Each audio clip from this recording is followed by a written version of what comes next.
ನೋಡಿ, ಕೋಟೆನಾಡು ಚಿತ್ರದುರ್ಗದಲ್ಲೂ ಕೂಡ ಬರದ ಛಾಯೆ ಸಿಕ್ಕಾಪಟ್ಟೆ ದಟ್ಟವಾಗಿ ಆವರಿಸಿದೆ. ಅಲ್ಲೂ ಕೂಡ 15%ಕ್ಕಿಂತಲೂ ಅತ್ಯಂತ ಕಡಿಮೆ ಮಳೆ ಆಗಿದೆ ಇಡೀ ಜಿಲ್ಲೆಯಾದ್ಯಂತ. ಹೀಗಿರುವಾಗ ಇಷ್ಟೊತ್ತಿಗಾಗಲೇ ಬಿತ್ತನೆ ಕಂಡು ಹಸಿರಾಗಬೇಕಾಗಿದ್ದಂತಹ ಭೂಮಿ ಬರಡಾಗಿ, ಬಿತ್ತನೆಯೂ ಇಲ್ಲದೆ, ರೈತರ ಕೈಯಲ್ಲಿ ಕಾಸು ಇಲ್ಲದೆ ರೈತನ ಬದುಕು ಮತ್ತು ಭೂಮಿ ಎರಡೂ ಕೂಡ ಭಣಗುಡ್ತಾ ಇದ್ದಾವೆ. ಸೊ ಜಿಲ್ಲೆಯ ಪರಿಸ್ಥಿತಿ ಇಷ್ಟೊಂದು ಮಿತಿಮೀರಿರೋ ಈ ಸಂದರ್ಭದಲ್ಲಿ ಜಿಲ್ಲೆಯಲ್ಲಿ ಇದನ್ನ ಬರಪೀಡಿತ ಜಿಲ್ಲೆ ಅಂತ ಘೋಷಣೆ ಮಾಡಬೇಕು. ಹಾಗೆಯೇ ಗೋಶಾಲೆಗಳನ್ನ ಕೂಡ ತೆರೀಬೇಕು. ಯಾಕಂದ್ರೆ ಹಸುಗಳಿಗೆ ಹಾಕೋದಕ್ಕೆ ಮೇವಿಲ್ಲ, ರೈತನ ಹತ್ರ ದುಡ್ಡು ಕೂಡ ಇಲ್ಲ. ಹಾಗಾಗಿ ಗೋಶಾಲೆಗಳನ್ನ ಕೂಡ ತೆರೀಬೇಕು ಅನ್ನುವಂತಹ ಆಗ್ರಹ ಕೇಳಿಬರ್ತಾ ಇದೆ.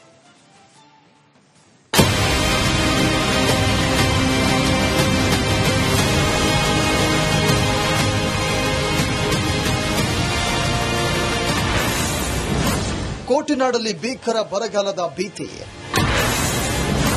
ಬಿತ್ತಿದ ಬೆಳೆ ಕೈ ಸೇರದೆ ಅನ್ನದಾತ ಕಂಗಾಲು.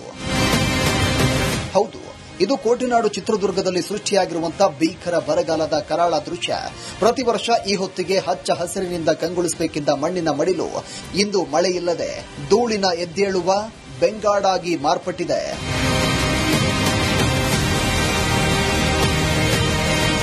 ಈ ಬಾರಿ ಚಿತ್ರದುರ್ಗ ಜಿಲ್ಲೆಯಲ್ಲಿ ವಾಡಿಕೆಗಿಂತ 15%ಕ್ಕಿಂತಲೂ ಕಡಿಮೆ ಮಳೆಯಾಗಿದ್ದು ಇಡೀ ಕೃಷಿ ವಲಯವೇ ಸ್ತಬ್ಧಗೊಂಡಿದೆ.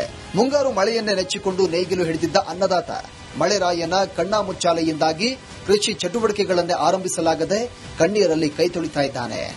ಸರ್, ಇದು ಚಿತ್ರದುರ್ಗ ಬರನಾಡು ಜಿಲ್ಲೆ ಅಂತ ಅಂದ್ಬಿಟ್ಟು ಎಲ್ಲರಿಗೂ ಗೊತ್ತಿದೆ. ಆದ್ರೂ ಬರನಾಡು ಜಿಲ್ಲೆ ಅಂತ ಅಂದ್ಬಿಟ್ಟು ಇವ್ರು ಯಾವುದೂ ಘೋಷಣೆ ಮಾಡ್ತಾ ಇಲ್ಲ. ಈಗ ನೋಡಿ, ನಮ್ಮ ಡಿಸ್ಟಿಕ್ ಅಲ್ಲಿ ಕೆರೆಗಳೆಲ್ಲ ಬತ್ತೋಗ್ತಾ ಇದಾವೆ. ಈ ಭದ್ರಾ ಮೇಲ್ದಂಡೆ ಬರುತ್ತೆ ಅಂತ ಹೇಳ್ಬಿಟ್ಟು ನೀರು ತುಂಬಿಸ್ತೀವಿ ಅಂತ ಹೇಳೋರು, ಅವ್ರು ನೀರು ತುಂಬಿಸ್ತಿಲ್ಲ. ಇಲ್ಲಿ ನೋಡಿದ್ರೆ ಜಾನುವಾರುಗಳಿಗೆ ನೀರಿಲ್ದಂಗಾಗಿದೆ ಕೆರೆ, ಗೋಕಟ್ಟೆಗಳಲ್ಲಿ. ಅದು ಹೋಗ್ಲಿ, ಮತ್ತೊಂದು ಕಡೆ ಈಗ ಬೆಟ್ಟಗಳಲ್ಲಿ ಬೆಂಕಿ ಬೀಳ್ತಾ ಇದೆ, ಅಲ್ಲಿದ್ದಂತ ಒಣಮೇವೆಲ್ಲ ಸುಟ್ಟೋಗ್ತಾ ಇದೆ. ಇವರು ಗೋಶಾಲೆಗಳು ತೆರೀಬೇಕಿತ್ತು, ಗೋಶಾಲೆಗಳು ತೆರೆದಿಲ್ಲ ಇದುವರೆಗಾದ್ರು. ಮಳೆಯಿಲ್ಲದ ಪರಿಣಾಮ ಕೇವಲ ಮನುಷ್ಯರಿಗೆ ಮಾತ್ರವಲ್ಲ, ಮೂಕ ಪ್ರಾಣಿಗಳಿಗೂ ತಟ್ಟಿದೆ. ಹಸಿ ಮೇವು ಸಿಗದೆ ಜಾನುವಾರುಗಳು ಸೊರಗುತ್ತಾ ಇವೆ. ಮೇವಿನ ಕೊರತೆ ಎದುರಾಗಿದೆ. ಈ ಕೂಡಲೇ ಜಿಲ್ಲೆಯಾದ್ಯಂತ ಗೋಶಾಲೆಗಳನ್ನು ಪ್ರಾರಂಭಿಸಿ ಜಾನುವಾರುಗಳನ್ನು ಉಳಿಸಬೇಕು ಹಾಗೂ ರೈತರ ಕೃಷಿ ಸಾಲವನ್ನು ಸಂಪೂರ್ಣ ಮನ್ನಾ ಮಾಡಬೇಕು ಎಂಬ ಕೂಗು ಗಟ್ಟಿಯಾಗ್ತಾ ಇದೆ. ಈಗ ಸುಮಾರು 3ರಿಂದ 4 ಮಳೆಗಳು ಕೈಕೊಟ್ಟದ್ರಿಂದ ರೈತರಿಗೆ ಈಗ ಬಿತ್ತಿರೋಂಥ ಬೆಳೆಗಾಗಿರ್ಬೋದು, ಈಗ ಮಳೆ ಬರುವ ನಿರೀಕ್ಷೆಯಲ್ಲಿ ಆಗಿರ್ಬೋದು, ರೈತರಿಗೆ ತುಂಬಾ ತೊಂದರೆ ಆಗಿದೆ.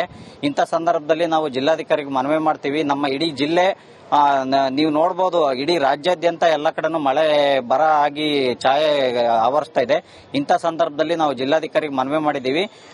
ಎಲ್ಲ ಇಡೀ ಚಿತ್ರದುರ್ಗ ಜಿಲ್ಲೆ ಪ್ರತಿಯೊಂದು ತಾಲೂಕುಗಳನ್ನ ಬರಪೀಡಿತ ಪ್ರದೇಶ ಅಂತ ಘೋಷಣೆ ಮಾಡಬೇಕು. ಸಾಲದ ಸುಳಿಯಲ್ಲಿ ನಲುಗುತ್ತಿರುವ ಚಿತ್ರದುರ್ಗದ ಅನ್ನದಾತನಿಗೆ ಸರ್ಕಾರ ಬೆನ್ನೆಲುಬಾಗಿ ನಿಲ್ಲಬೇಕಿದೆ.